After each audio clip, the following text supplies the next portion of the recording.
record advancement in certain scientific fields alone, we have been helped. When asked by whom, he replied, and again I quote, "the people of other worlds."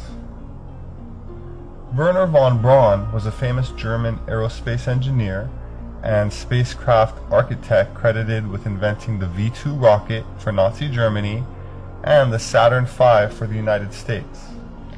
He echoed similar knowledge of a Nordic-looking extraterrestrial influence when he stated in 1959, and I quote, "We find ourselves faced by powers which are far stronger than hitherto assumed, and whose base is at present unknown to us. More I cannot say at present. We are now engaged in entering into closer contact with those powers, and within 6 or 9 months' time it may be possible to speak with more precision on the matter." Just who were the people of other worlds that both of these esteemed German scientists spoke of so nonchalantly? The medium Maria Orsic was leader of the German Vril Society. In pre-World War II Germany, the Sisters of Vril conducted research into psychic phenomenon, advanced propulsion technology, and this included saucer-shaped aircraft, or UFOs as they're still called by the media 70 years later. The Vril Society, whose members included some who would later become notable members of the Nazi Party, believed that many ancient civilizations owed their origins to refugees from Atlantis. They advanced the idea of a subterranean civilization ruled by an ancient parent race who had mastered technology called Vril, and this breakaway civilization was said to have survived antediluvian cataclysms which ended the Ice Age, and they continue to thrive below the surface of the earth. While it is widely accepted that the Nazis were defeated with Germany's formal surrender in 1945, this is only partly true. The Nazi elite were able to covertly develop craft that were far in advance of anything possessed by the Allies and establish a secret subterranean base in Antarctica, New Schwabenland. New Swabia, or New Schwabenland in German, is an area of Antarctica called Queen Maud Land.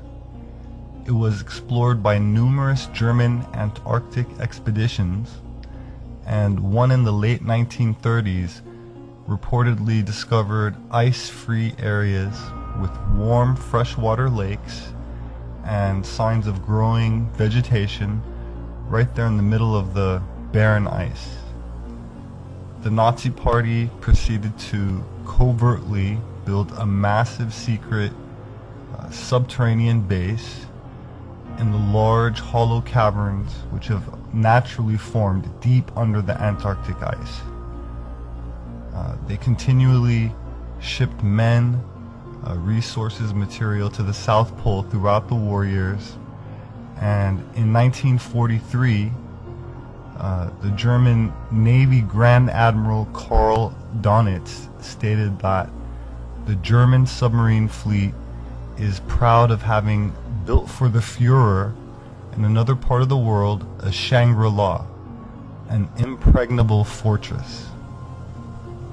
The media is largely controlled by the Rothschild banking dynasty, as everyone knows, and for the most part they promoted a false narrative concerning the events of World War II. Hitler's body was never recovered, and that's why after the Allies claimed unconditional victory, U.S. Secretary of Defense James Forrestal sent a military force known as Operation High Jump to invade Antarctica. And this included Admiral Nimitz, Admiral Cruson, and Admiral Byrd. Over 4,500 military troops from the United States, Britain, and Australia, consisting of 3 naval battle armadas, departed from 3 separate locations in 1946 following the war. Admiral Byrd's command ship led the invasion. It consisted of the icebreaker Northwind, the catapult ship Pine Island, the destroyer Bronson, the aircraft carrier Philippine Sea, the U.S. submarine Senate, 2 support vessels Yankee and Merrick, 2 tankers Canisted and the Capican, the destroyer Henderson, and a float plane ship Karatuk. So Byrd was given unlimited funding and a full 8 months to complete this operation. According to numerous sources, including Admiral Byrd himself, things did not go as planned, and it was a very one-sided affair, with the Antarctic Nazis victorious. Upon returning from a rather swift and, I guess you could say, a humiliating defeat by forces which were supposedly surrendered weeks after Hitler's supposed suicide, we have published interviews where Admiral Byrd stated clearly that it was now, and I quote, necessary for the United States to take defensive actions against enemy air fighters which come from the polar regions. So the United States military and intelligence were not in Antarctica for research or scientific experiments, but they were apparently trying to locate and destroy this immense underground facility that was constructed by the Germans before, during the war, and continued after the war. And it was likely used to further the research conducted by the Nazis and certain secret societies which were developing advanced propulsion technology, advanced aircraft. And these were the same ones used to decimate the Allies in Antarctica, saucer-shaped discs, far in advance of anything possessed by the US. Top secret maps obtained by the KGB, allegedly, and belonging to the Third Reich have been recently leaked on the internet, which, again, allegedly depict passages under the Antarctic ice which were used by these German U-boats to access these mysterious underground polar caverns. The possibility that the Earth contains massive underground caves, caverns, that it's hollow or at least partially hollow, that these regions are accessible through passages at the poles, and that ancient secret breakaway civilizations flourish within them. This has renewed people's interest in a subject that's still largely considered, by the media at least, to be very taboo. And polar expeditions and battles like Operation High Jump still remain classified. And it's just shrouded in secrecy for decades now. But scientific revelations are coming out, they validate the rumors, and these covert events and their implications are finally being exposed. And the Earth might actually have entire civilizations living underground that we, the public, now are just being made aware of.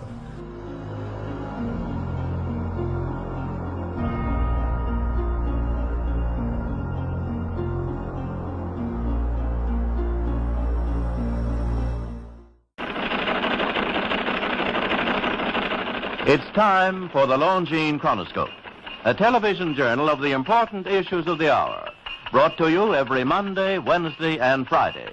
A presentation of the Longines Wittnauer Watch Company, maker of Longines, the world's most honored watch, and Wittnauer, distinguished companion to the world-honored Longines. Good evening, this is Frank Knight. May I introduce our co-editors for this edition of the Longines Chronoscope? Larry Lasser, CBS News correspondent, and Kenneth Crawford, National Affairs Editor of Newsweek magazine. Our very distinguished guest for this evening is Admiral Richard E. Byrd. The North Pole used to be a no man's land, but these are the days when, by buying a ticket on a commercial airliner, you can fly across the North Pole and drink a cocktail at the same time. Yet only 70 or more years ago, about 35 years ago, our guest tonight found out whether there was any land north of the North American continent. He made that first discovery flight, and I must say that Admiral Byrd, our guest tonight, is not only our greatest living explorer, but he's been an inspiration to countless Americans. Admiral Byrd, you've been to both the North Pole and the South Pole.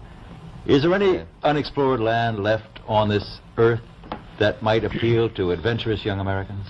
Yes, there is. And not up around the North Pole, because it's getting crowded up there now, because they find out it's really usable, not only to live in, but militarily. But strangely enough, there's left in the world today an area as big as the United States that's never been seen by a human being. And that's beyond the pole on the other side of the South Pole from Middle America.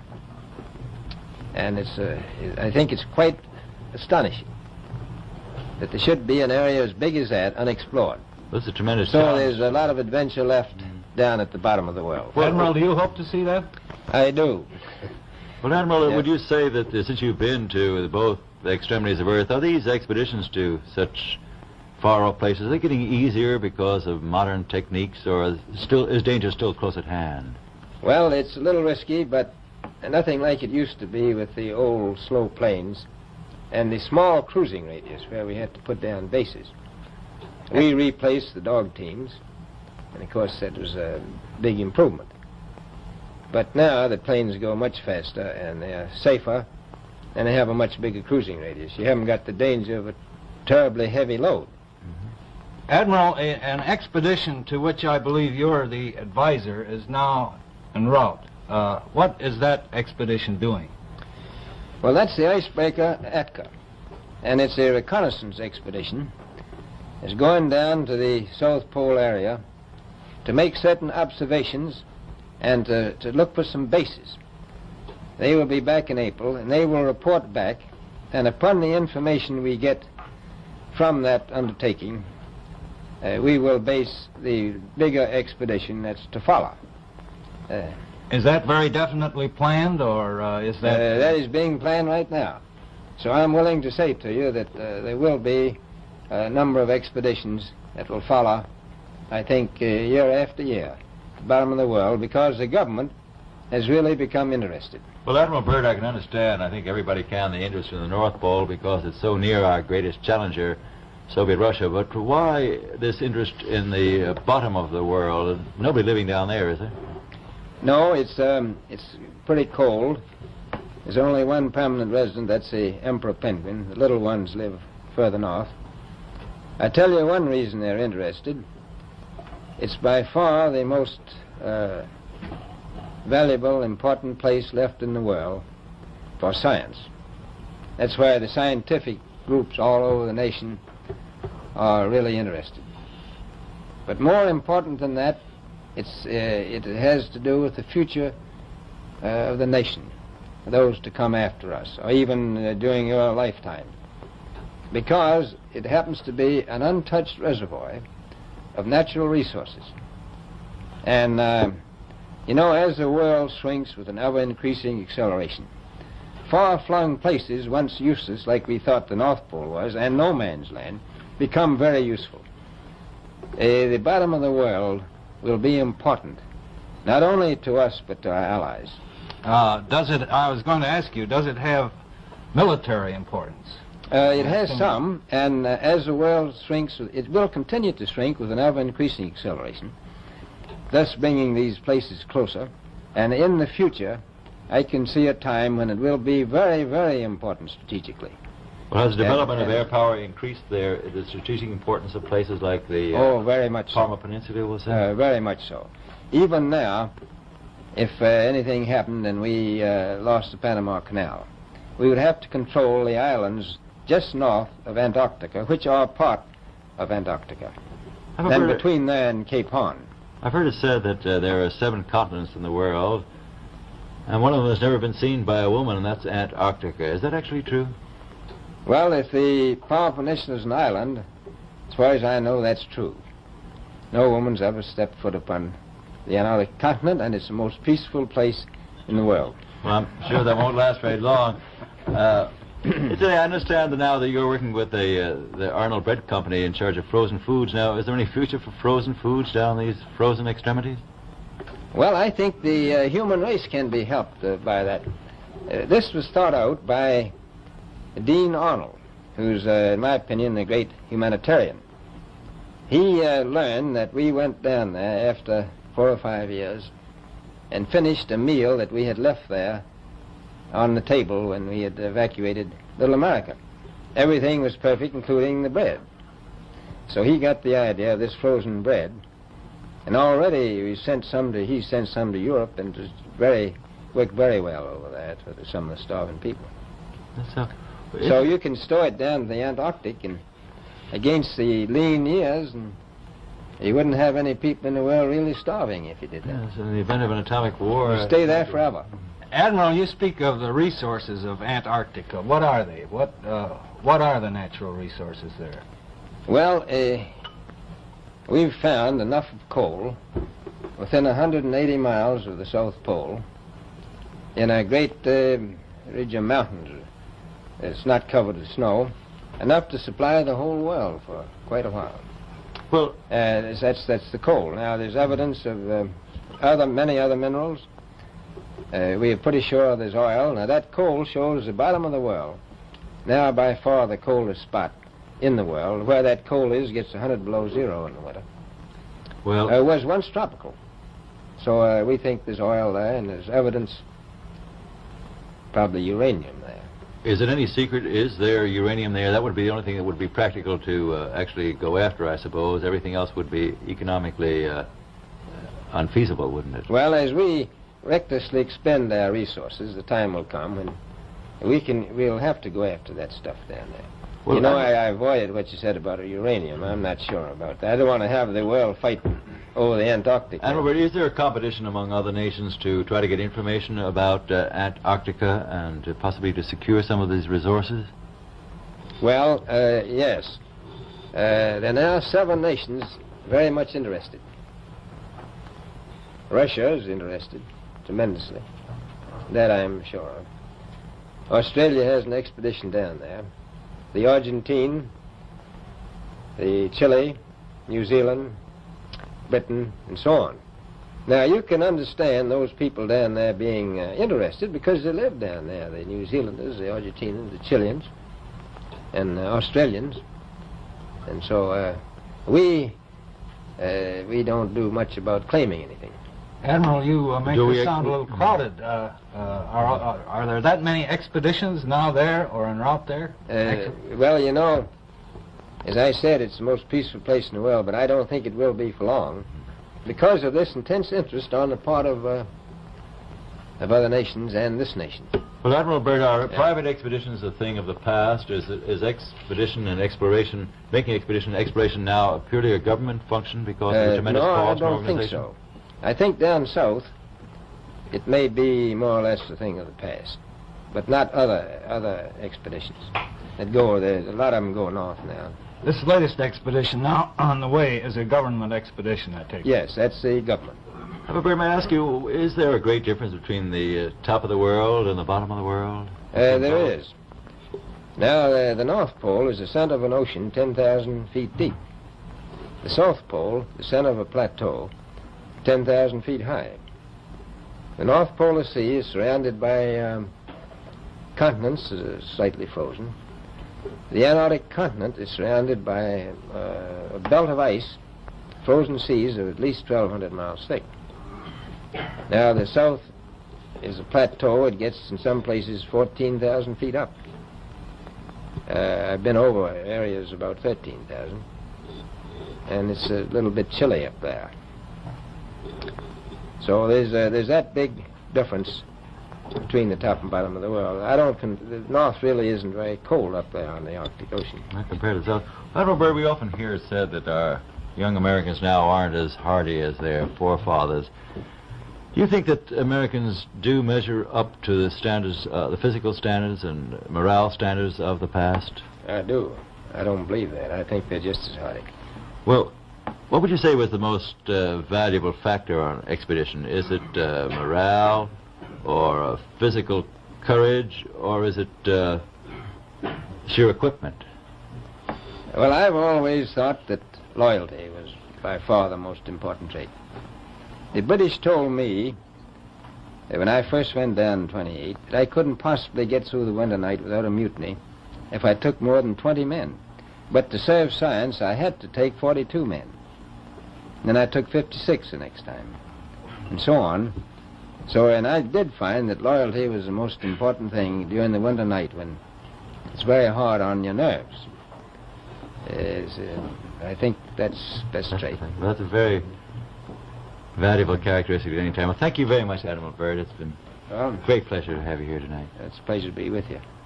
Yeah. The opinions expressed on the Longines Chronoscope were those of the speakers. The editorial board for this edition of the Longines Chronoscope was Larry Lasser and Kenneth Crawford.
Hi guys, this is Ed, and welcome to the Outer Dark. Well, there's been a number of very strange things happening around Antarctica lately, since a number of very prominent people this year have made trips to Antarctica. But is there something happening in Antarctica that we don't know about? Well, stay tuned as the Outer Dark brings you 5 things we know about the elites and Antarctica. Number 10. First, some context. Antarctica is a barren, vast region, almost twice the size of the United States, and at the southern hemisphere, south of New Zealand. That is, it's massive. It's a massive, huge landmass, and covered in ice. There is large scrolling reserves of ice-capped mountains and rocky land. But what is the mystery? Well, number 9. It is the weird sequence of events. Since on the 12th of February, Russian Orthodox Church leader Patriarch Kirill met with Roman Catholic Church leader, that is, the Pope, in a historic meeting between the two leaders, something that had not happened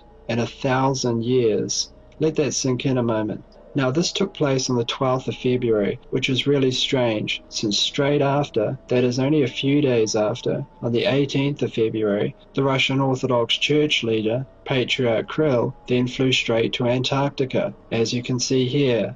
That is, literally a few days after he met the Pope. But this old man, who's an elderly old man, and a head of a religious movement, that is Patriarch Kirill from Russia, doesn't even take a week or a few weeks to rest from that tiring trip. No, he flies straight to Antarctica.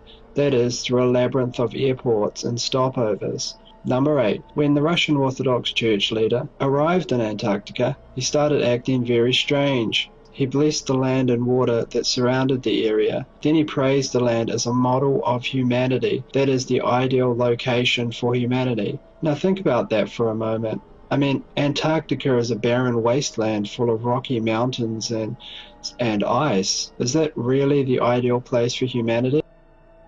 John Kerry's flight to Antarctica.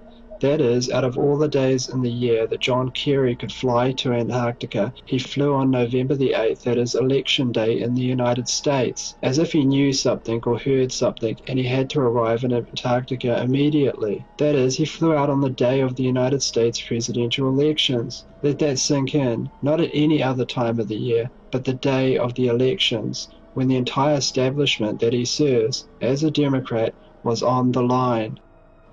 Buzz Aldrin.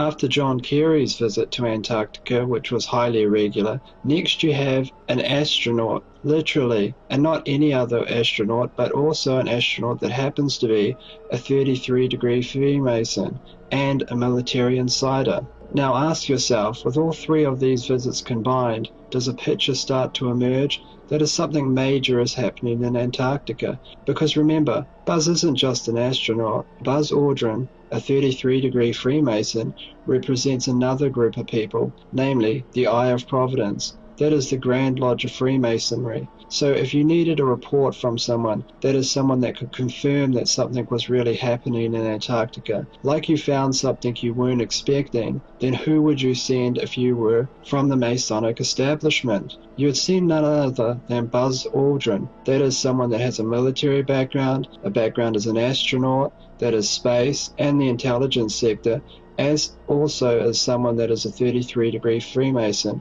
that is a lifetime Freemason. Lockheed Martin is now in Antarctica, and they are hiring. And Lockheed Martin doesn't show up to build some pipelines, or to build some beds for some scientists, or maintain runways. They work with SAP programs, that is highly classified departmentalized special access programs for the United States intelligence and military circuit. They are involved in places like Groom Lake, Nevada, and build things like this and this. If they say they're building pipelines, then you know something big is going down.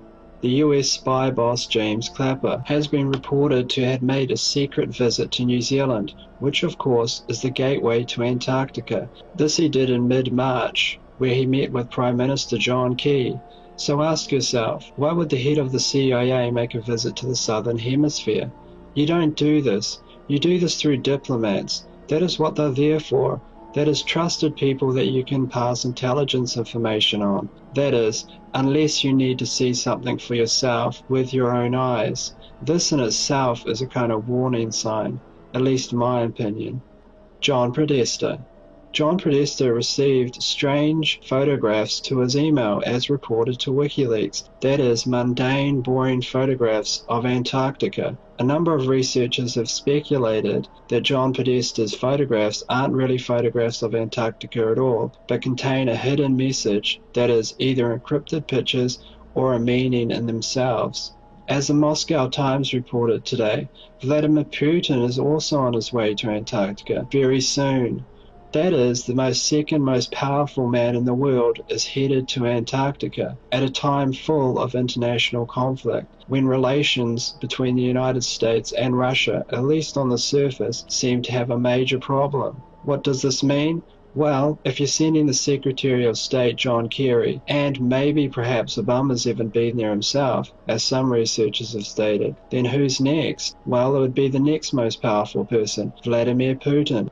It is also worth noting that on October the 22nd, that is of 2016, it was finally reported that the Russians actually found an underground Nazi military base in Antarctica. Just a side note regarding Vladimir Putin, because the territory that the underground Nazi military base is found in Antarctica is controlled by the Russian Federation. And this isn't a conspiracy theory, guys. This was reported widely by newspapers like The Independent, as seen here. And the Nazi military base, that is the underground bunker system, was said to contain relics, that is, at least the Nazis themselves were in pursuit of some kind of relics in Antarctica. So if you read between the lines, that is another very interesting note that's come to light just this year, that is in October. Number one, it's hard to say what's really going on in Antarctica. Is there some kind of base there, some kind of super city for the apocalypse, or maybe ancient ruins that are so shocking the political establishment's freaking out? But what is the evidence really that there is something strange there? Do we have any evidence at all? Well, we have one thing, and that's a very strange satellite image, an image taken from Google Earth. The exact location will be placed in the description, of course, so you can confirm it independently by yourselves. Now what is this? Take a look. Well, it can't be natural. No matter how you look at this, it is clearly artificial. There is a set of what seem like massive protrusions around the outside of the object, and symmetrical mathematical rows, that is, artificial again, On the surface, there is no telling what this could be. The cave behind, however, is 30 meters, or about 100 feet, which makes the opening massive. And if you look at the glacial patterning, that is the size of the object and the ice around it, you can imagine that it's been sitting there for a while. That is, at least we can assume that it hasn't been created this year. But what does this mean? I think it could be two things. Either these are ruins from an ancient civilization of some kind, or they're evidence of something being built fairly recently. What I mean by that is at least in the time period when we could have built such, say, in the last 80 years or so. Either way, you don't build something like this, which looks like a door to a massive underground structure, for no reason. You build it there as a permanent feature, and within a rocky terrain, just as you see here, a kind of bunker or super base. But why is it there? I don't know, guys. I have absolutely no idea. But I do know by this photograph alone that there is something in Antarctica. There is something there, and something has been built. At what time period we can only speculate, and that the elites are going there for a reason. You don't have all these high-profile figures going to Antarctica for no reason, especially from the religious sector, major religious sector, from the heights of power, John Kerry, Vladimir Putin, the director of the CIA, etc., unless there really is something going on in Antarctica. 14th, USA Today reported 91 volcanoes discovered beneath Antarctica's ice. But are they active? This was published also on Forbes, The Verge, Science Alert, and Quartz. Less than a month later, Newsweek carried this article under Opinion, Antarctica. What would happen if all the volcanoes buried beneath the ice erupted? If you do a little digging, this was actually an article that was originally published by The Conversation, academic rigor, journalistic flair, which again, once you dig in, is tied to globalist institutions, universities, and the like. But the question is, why would they even bring this up? Why would they republish this article on Newsweek, even if it's under Opinion, amidst all the chaos here? Now, if you read the article, it doesn't really say that anything is actually happening, that all the volcanoes would have to erupt at once to have some sort of cataclysmic event. But it does make me wonder what is really going on. And now it seems like the thing that's going around is this idea that there are caverns beneath the ice and even life. For example, phonemantra.com published today, Antarctica Mysterious Caves is Life Exists Beneath the Ice, which is just terrible grammar. Morning Ticker, scientists shocked by discovery underneath Antarctica ice. Airherald.com, Antarctica's mysterious caves might hide life beneath ice. And then this strange website, BABWnews.com, that is buildingabetterworldnews.com, published totally shocking discovery in Antarctica has scientists very excited. And in the article, they claim that there are caverns beneath the ice, caves, if you will, some that are 77 degrees Fahrenheit. And this short article also suggests that scientists found DNA in these caves from plants and animals that can't be found elsewhere. Now, coming from the premise and background that we do on this channel and many channels like it, the prospect of a hollow earth, an underground cavern, or hidden chambers in the earth are topics that we have definitely explored. But with the recent focus and attention back on Antarctica, it does make you wonder, what are they preparing us for? Why have they gotten us into this psychological state as a population? And I would suggest that perhaps they are getting ready to rewrite history in a big way that might involve some sort of prehistoric human race. Some will call it extraterrestrial, but in reality, it's what the Bible talks about in the pre-flood days, the days of Noah, which we are returning to as Jesus stated in Matthew 24.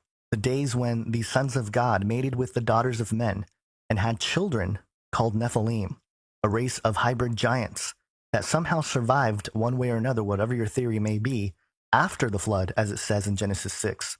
And perhaps we are living in the age when those creatures, entities, gods, whatever you want to call them, might reemerge publicly. And we have to remember that the Vatican probably has known about this and probably has been the center of knowledge about things going on beneath our feet since the time of Jesus. The greatest cover-up of mankind has been led by the church, the ecclesiastical arm. And why wouldn't it? If Jesus Christ is the truth, then it's obvious that the largest institution that bears his name would be the most corrupt in order to deceive. There are a lot of conspiracy theories surrounding Antarctica. Are there pyramids down there? Are there ancient civilizations, ruins? Is it a pathway or a hole into a hollow earth? Is it an ice sheet wall that surrounds us? It's mysterious because not many of us have been there or have the tools to legitimately go explore. But the things that are being reported, not from people who are touting conspiracies, but rather simply the scientific community, at least gives me pause and makes me raise my eyebrows and take a second look at what might be happening. Now, there's a connection with Antarctica and CERN in that they have particle detectors on the ice. Smithsonian.com reported in 2010 looking for neutrinos, nature's ghost particles.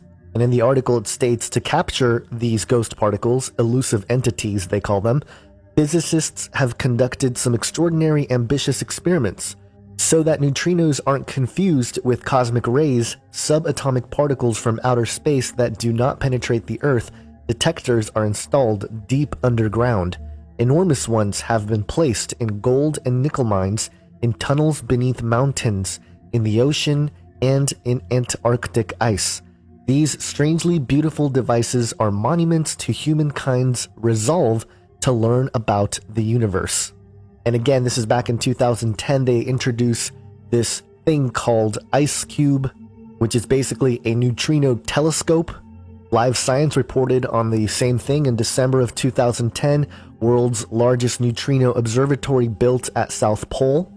And then The Guardian carried it in 2011, the hunt for neutrinos in the Antarctic. The IceCube project has constructed a large detector in the Antarctic ice to find subatomic particles. It could reveal where cosmic rays come from and their cause. We meet the scientists at the pole. So in this article, it talks about the glass ball in his hands, which is a digital optical module, a DOM. And people have covered this, but it's a healthy reminder of what's going on down there. And it says here in the article, the DOM is an exquisitely sensitive light detector that lies at the heart of what must be one of the most ambitious projects in the history of science. By freezing these modules into the ground around the U.S. Amundsen Scott South Pole Station on the high plain of Antarctica, Klein and his colleagues have turned a cubic kilometer of pristine polar ice into an enormous cosmic observatory. And then later in the article he states, quote, "If we can learn how cosmic rays are produced, we might learn something useful for building accelerators on Earth." Again, this was back in 2011.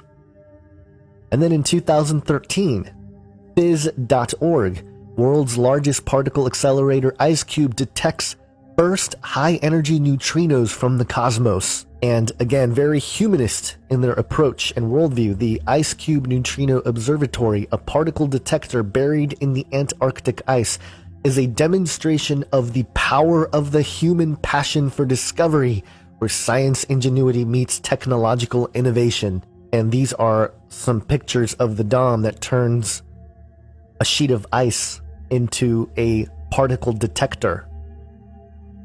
And then in 2013, Space.com reported neutrino detector finds elusive extraterrestrial particle in major breakthrough. And it says, quote, "For decades, scientists have been searching for ghostly neutrino particles from outer space, and now they have finally found them." And then in 2017, SputnikNews.com, Antarctica's Ear, how physicists turned entire continent into particle detector. And basically it talks about how NASA and the National Research Nuclear University and these other places from around the world, they go to Antarctica and they try to help facilitate the discovery of these elusive neutrinos. And this time they sent up air balloons with the hopes that it would find those elusive neutrinos. Quote, "American researchers participating in the ANITA project have been searching for these neutrinos for 10 years now, but haven't found any of the particles. However, that doesn't seem to be a problem yet, since a similar project, the High Elevation Auger Telescope, has managed to detect 2 or 3 dozen of the ultra-high energy cosmic rays during decades of continuous operation. So they've been finding stuff, but not really. And then 2018, Michigan State University chasing ghost particles from MSU to Antarctica.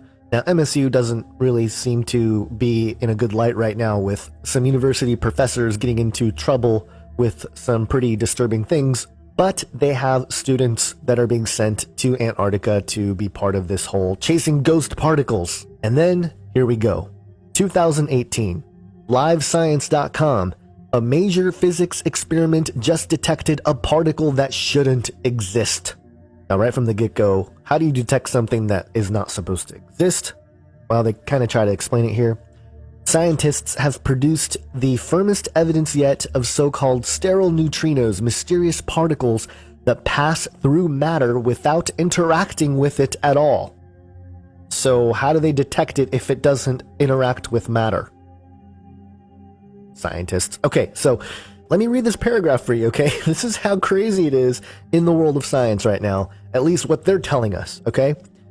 The first hints of these elusive particles turned up decades ago, but after years of dedicated searches, scientists have been unable to find any other evidence for them, with many experiments contradicting these old results. These new results now leave scientists with 2 robust experiments that seem to demonstrate the existence of sterile neutrinos, even as other experiments continue to suggest sterile neutrinos don't exist at all. That means there is something strange happening in the universe that is making humanity's most cutting-edge physics experiments contradict one another. Now, I find that fascinating that we're at this point where these detectors that are, billions of dollars poured in with all these different locations, well, the one in Antarctica, the one made out of the sheet of ice, they're detecting these elusive neutrinos that aren't supposed to exist. And that data is contradicting the data of other particle accelerators who have been trying to recreate or trying to find these elusive particles or evidence of these elusive particles for decades without any success. And so the article goes into a history of it, and it's interesting because it talks about an experiment follow-up at Fermi National Accelerator Laboratory. That's the Fermi Lab, located near Chicago, which picked up the hidden particles sent again, and in a paper, they stated this, quote, "The new data from Minnie Boone confirms that this tension in the data is real. This data can, to my best knowledge, not be fitted with the standard framework. It requires either new particles, sterile neutrinos, or some kind of symmetry violation." And that's Sabine Hossenfelder, May 31st, 2018. So again, even in the world of science, cutting-edge science, they can't figure out what exactly is going on. And apparently, the giant sheet of ice detector is saying, oh yeah, there are these non-particle particles that don't interact with matter, but somehow our giant ice sheet telescope is able to pick them up. And here's the data, and it's being considered in the scientific community because it holds weight. It has scientific significance, or data significance at the very least. So again, is this the beginning of the teardown of materialism? And I'll tie it into this story that we reported on Canary Cry News Talk last week. This is the Telegraph. Yahoo picked it up. Demonic possession is real and victims seeking exorcism should not be ignored. Prominent psychiatrist on The World Beyond. And this was interesting because this was a Princeton and Yale educated mainstream psychiatrist who believes demonic possession is indeed real and said that most of Americans agree with him. Now again, Yahoo picked up this same story and they basically republished this Telegraph article, and the Pope is actually quoted not to hesitate to get people help, exorcisms, to address genuine spiritual disturbances. And he described the rite of exorcism as a delicate and necessary ministry, and he said that the exorcist priests must be selected with great care and great prudence. Now, I think this is something that most people aren't paying attention to.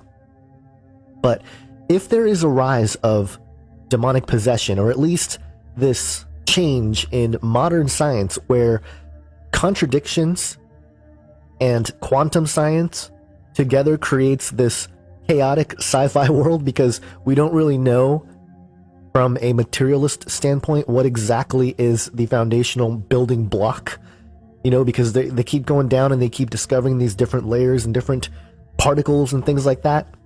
When it comes to material science, they really have no clue why anything is there to begin with. They just are trying to figure out the how and the what. So in that regard, I think it's interesting that culturally, societally, we are moving back to a more supernatural worldview. And I think it's precisely to create the Great Deception atmosphere. If you think about it, materialism, the theory of evolution, and just atheism in general created a vacuum, a spiritual vacuum in culture and society. And I think they did it at a time when they knew something like the internet would become available freely and openly to anybody who wants to participate, and the people will love it because it's more free content, it's more, information, it's all this stuff. And so they created the atheistic atmosphere at that time to create that spiritual vacuum in this time when great technological advancements are taking place. And when they have to bring the institutions and the pillars of society back into the supernatural worldview fold, they can control the messaging from top to bottom.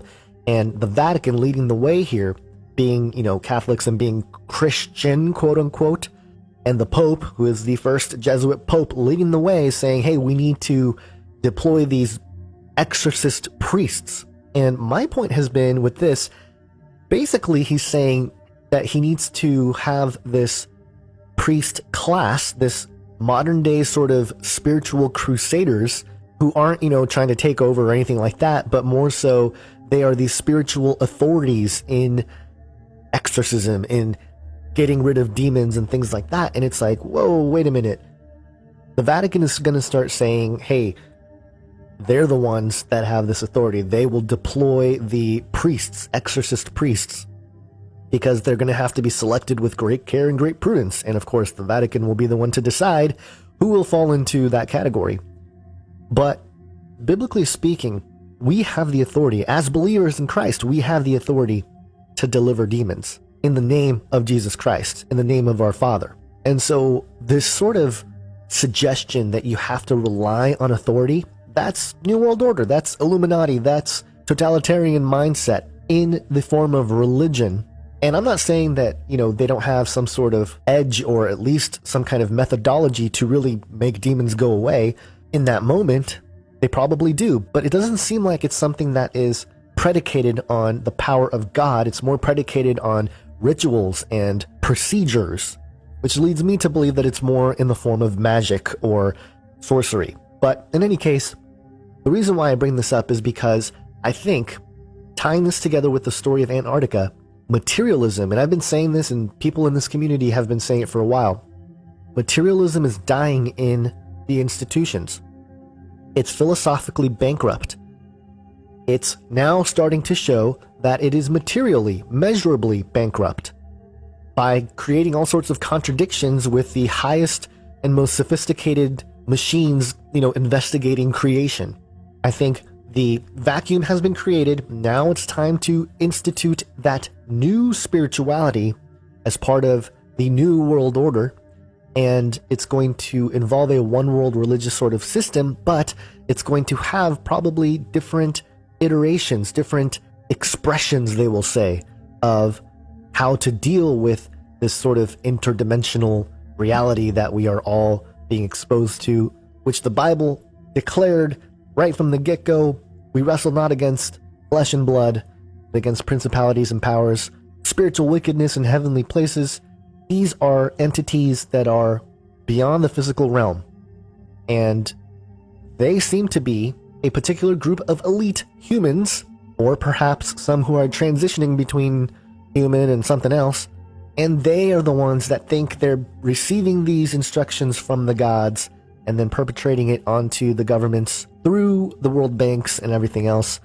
A lot of people look at the carnal pyramid going up towards that all-seeing eye, and they see, the elite group, the bankers, or the Jews, or the Jesuits, or, it's always one group. And certainly things get pretty narrow up at the top.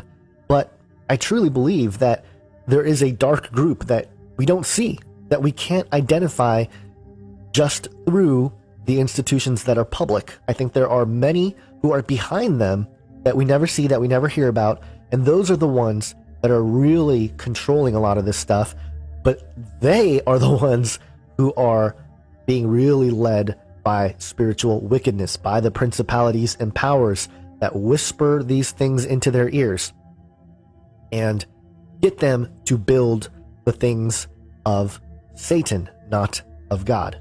And so there is a war at hand. It's not a carnal war, though. It's a spiritual war, and we're in the thick of it.